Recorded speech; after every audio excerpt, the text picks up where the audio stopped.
y aquí no encontré ninguna tierra extraña, marché. Y al cabo de cierto tiempo, una carta recibí. Era de la madre mía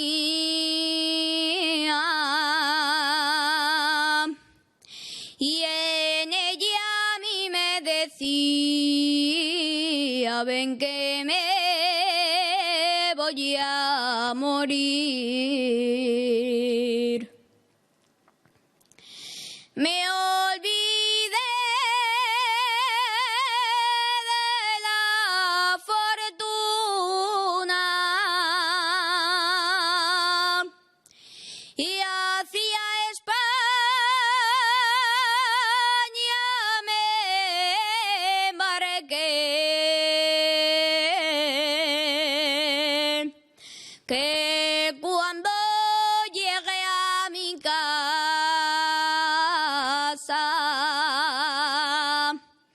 con el alma destrozada, ya muerta me la encontré.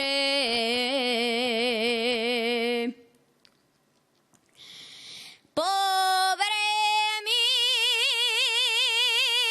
madre querida,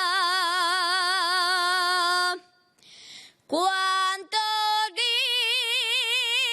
disgustos le daba,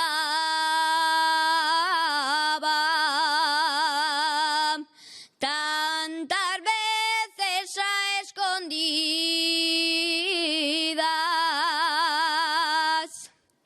llorando a lágrima viva por los caminos andaba. Madre, aunque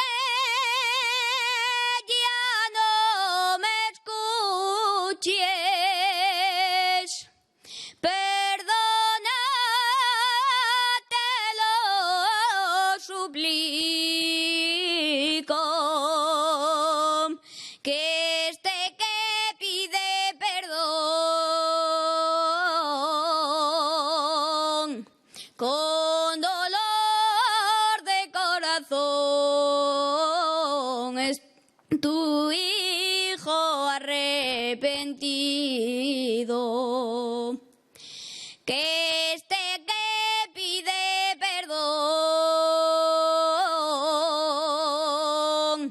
con dolor de corazón es tu hijo arrepentido.